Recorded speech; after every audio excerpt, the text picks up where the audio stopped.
And I didn't, at that very moment, I wasn't on my way to die. If I got raped and killed, I didn't care. If I got hit by a car, I didn't care. I just walked down the middle of the road, and then I got this urgency, and I realized that, oh my gosh, what am I doing? And so I took off, and I started running, and like in my neighborhood, like there's my street, and then it goes back, and then you go back a little bit, and then there's railroad tracks.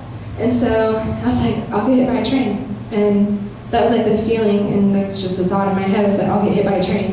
And so I ran, and I ran, and I ran, and you don't understand. I mean, I'm not incredibly out of shape. But when I run, it's not good. Like, I will be panting, I have to stop like after 2 seconds, and like it's horrible. So anyways, I just took off, and I ended up on the tracks, and I was standing there, and it was August, like it was like late August, so it was like 95 degrees, only on railroad tracks with nothing but like the gravel down there and the sun beating down on me, and like the afternoon, like 2 o'clock in the afternoon, which is the hottest part of the day. And so I was standing out there, and like I remember I was standing on the tracks at where the road met the tracks, and I turned one way and I looked. I knew if I went that way that I would hit swamp, and I wanted to die, but I didn't want to die by a gator, and so I turned this way, and then I looked, and I just knew, I knew it led through some really sketch part of town, but I don't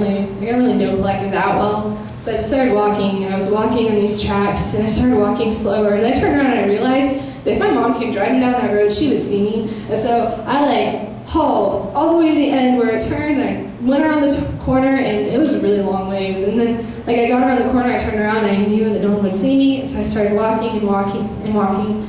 And I brought a razor with me, another new one, and I was just walking, and the whole time I was walking, like I started talking to myself, and I started just like cutting wherever I could, and hitting myself with rocks, and like just saying, I'm gonna die, I want to die, I don't want to be here, why am I alive, why am I even walking, I should just lay down and go to sleep, I'm tired, and like it was this battle inside that I felt going on, and so I kept going, and then I told God, like I got to like a really sketchy part of town, and I told God I hadn't heard from him in a few days. It had been so deadly silent in my heart and in my mind that I was literally going crazy.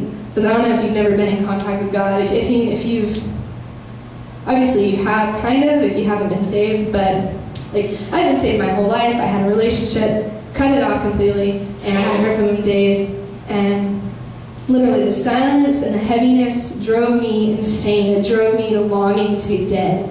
That's how it feels to not be with God after you've had such a strong relationship with him. And so I was going and like told God, like, I know I haven't heard from you, I haven't talked to you, still hate you. But if you want me to live, then let it happen. Because as far as I know, I am dying, and I don't care if I go to heaven or hell, I don't care. And that's exactly what I said. And so I just kept walking, and then God didn't want me to die, obviously. I'm still here. And after a while, like, I was walking through a really wooded part of the area, and I was just brutalized and horribly messed up, and I walked through like the most dangerous part of Pulaski, like the part that when my dad was involved with drugs. By the way, he's been sober now for years. He's a wonderful man. I like my dad. But my mom's not crazy anymore, all the way. But I like my mom too, she's my best friend. But yeah, so like I went around the corner, and I was in this horrible part of town. I managed to walk through it, and looking back, I remember I was walking across one part of the tracks, like in this really, really sketch part of town, and I was thinking, if I don't get raped here, then I don't know what's gonna happen. And so I was walking, I saw these guys walking towards me, and they were looking like directly at me, but it was almost like they were looking through me. Like, I mean, I was this little white girl in really short shorts and a t-shirt, and obviously I was disgruntled, and I was like, it's like fresh meat. It's like they looked directly through me, and later on I had a dream that I was on that same spot of tracks. I was walking, and on either side of me there were these 2 giant angels with like their arms out, and they were like around me, like holding hands like this, walking, and I was surrounded, and there were these guys there, and they were looking at the angels, and they didn't see me because I was invisible to them. And even then, in my hatred and loathing God, he protected me.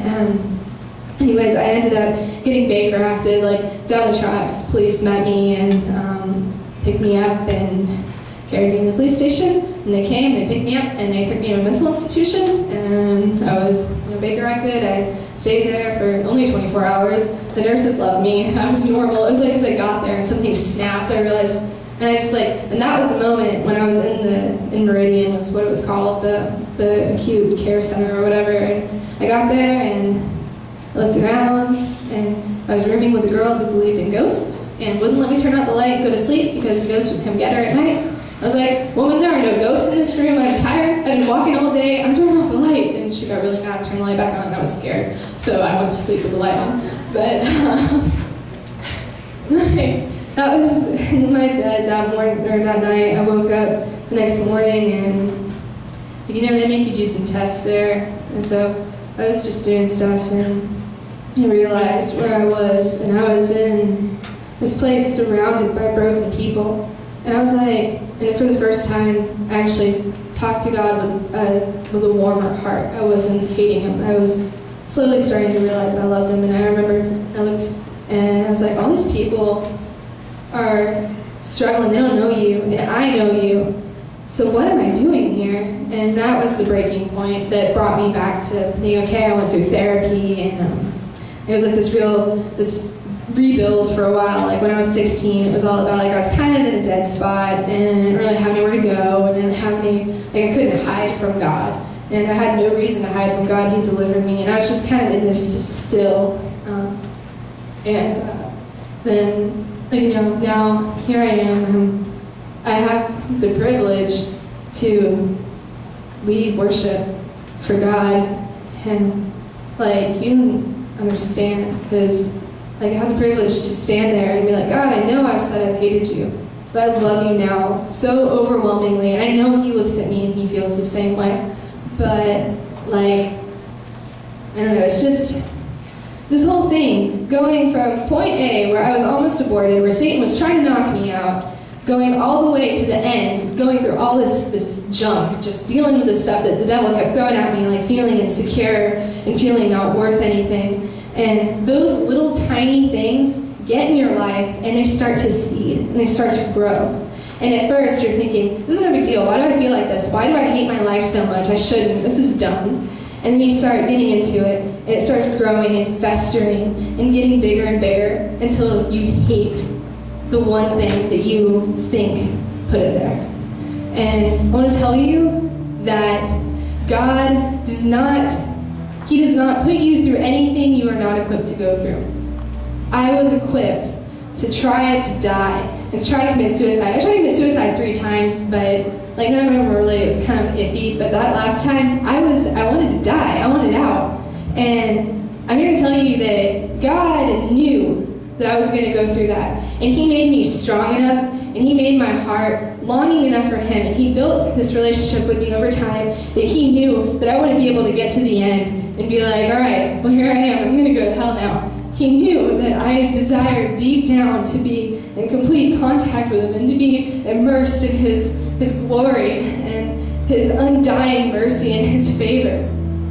And that's the thing. You guys, if there's this little thing in your life and you're thinking, well, I shouldn't be sad about this is just a little thing, then don't let that happen, because that's what turns into what I was. And now here I am. I get to talk about it. I get to tell people that God delivered me, because God did deliver me. He changed me completely. I can't tell you how different I feel from that now. There has not been a time since I came back from my last counseling session, there has not been a time where I've sat there and I thought, man, I really want to cut right now.